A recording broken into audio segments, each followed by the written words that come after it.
هنا انا جبت طبعا صينية فخار وحطيت فيها زيت كريستال، وبدأت طبعا حطيت اللحمة عشان اشوحها على النار.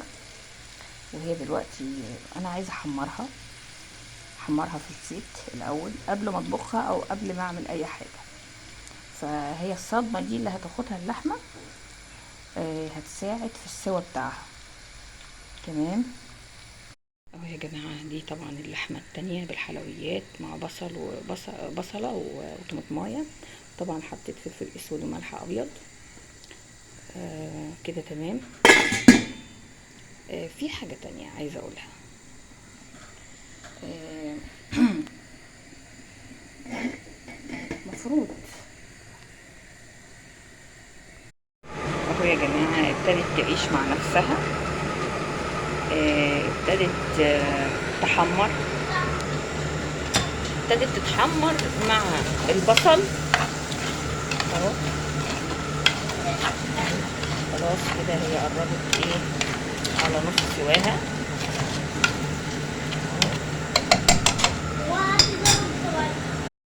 اهو يا جماعة ابتدت تعيش مع نفسها. ابتدت تحمر، ابتدت تتحمر مع البصل اهو. خلاص كده هي قربت ايه على نص سواها.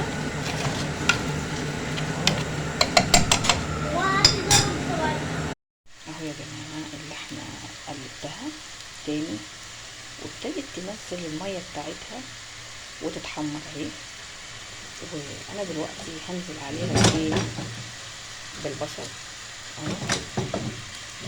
دول حبيتين بصل، يعني دول بصلتين مفرومين اهو.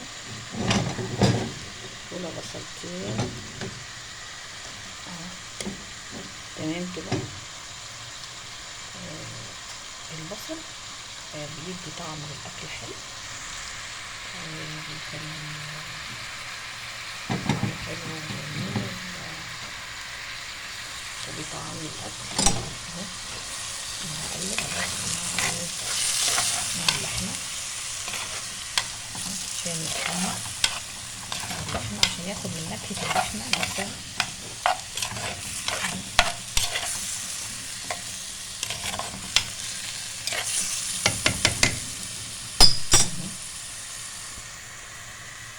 طبعا التحمير بيساعد عن اللحمة تستوي نص سوا قبل مرحلة الطبخ نفسها. فالصدمة دي ما عندكش فكرة بتخليها تدبل مع البصلة وتدي طعم كويس جدا للأكل. والفخار نفسه على فكرة بيدي طعم للأكل، يعني الحاجة دايما لما بتتعمل بالفخار، صينية فخار مثلا، بتدي طعم جميل جدا للأكل. أنا بحب أعمل في الفخار، يعني بميل شوية للفخار. كمان جدودنا كانوا بيعملوا الفخار فكان الأكل بيطلع حلو جدا. كان مذاق الأكل بيطلع حلو خالص اهو. كده طبعا البصل يتحمر معانا شوية، يتحمر شوية بشوية اهو. هكون طبعا أنا ضربة الطماطم وهضيفه عليها بس بعد ايه ما تتحمر البصلة مع اللحمة نفسها اهو يا جماعة. اللحمة ابتدت طبعا تعيش مع نفسها وانا طبعا قلبتها.